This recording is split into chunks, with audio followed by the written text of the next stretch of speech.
महिलांनी रजोनिवृत्ती व पीसीओडी संदर्भातील आरोग्य समस्यांकडे दुर्लक्ष न करता वेळेवरती तपासणी करून तज्ञांचा सल्ला घ्यावा। तसेच आरोग्य यंत्रणेबाबत व्यापक जनजागृती करून आवश्यक आरोग्य सेवा प्रत्येक महिलेपर्यंत पोहोचवावी, असे आवाहन राज्यमंत्री मेघना सापरगोडीकर यांनी महात्मा गांधी मिशन वैद्यकीय महाविद्यालयात आयोजित राज्यस्तरीय प्रशिक्षण कार्यशाळेत दरम्यान केले।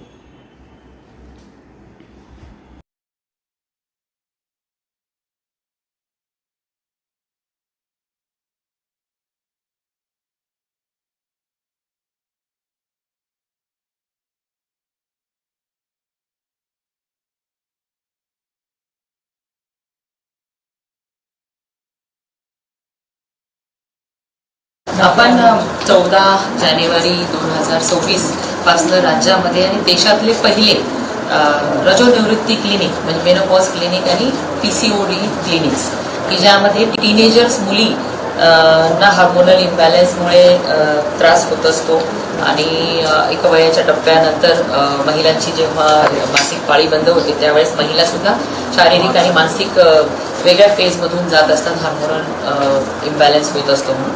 तर त्याची वरती योग्य काउन्सिलिंग ट्रीटमेंट ही आपल्या सरकारी दवाखान्यांमधून देण्यासाठी आपण हे चालू केलं होतं। 580च्या वरती क्लिनिक्समध्ये हे चालू आहे आणि आज 1,20,000च्या वरती महिलांनी ह्याच्यातून ट्रीटमेंट घेतलेली आहे, उपचार घेतलेले आहेत। तरुण मुली सुद्धा ज्यांना इन्फर्टिलिटी होते, पिंपल्स होतात, हेअरफॉल होते, फेशियल हेअर्स होतात, वजन वाढतं, अनेक गोष्टी त्यांच्या ह्या हार्मोनल इम्बॅलन्समुळे किंवा पीसीओजमुळे होत असतात। त्याच्यावरती योग्य ट्रीटमेंट योग्यच वेळी दिली तर ह्या सगळ्या गोष्टी आपण तात्काळ दुरुस्त करू शकतो। त्यामुळे आपण हे चालू केलेले आहे। आज त्याची कार्यशाळा पूर्ण राज्यस्तरीय कार्यशाळा या ठिकाणी घेण्यात आलेली आहे आणि एक्सपर्ट सुद्धा या ठिकाणी मार्गदर्शन करतात।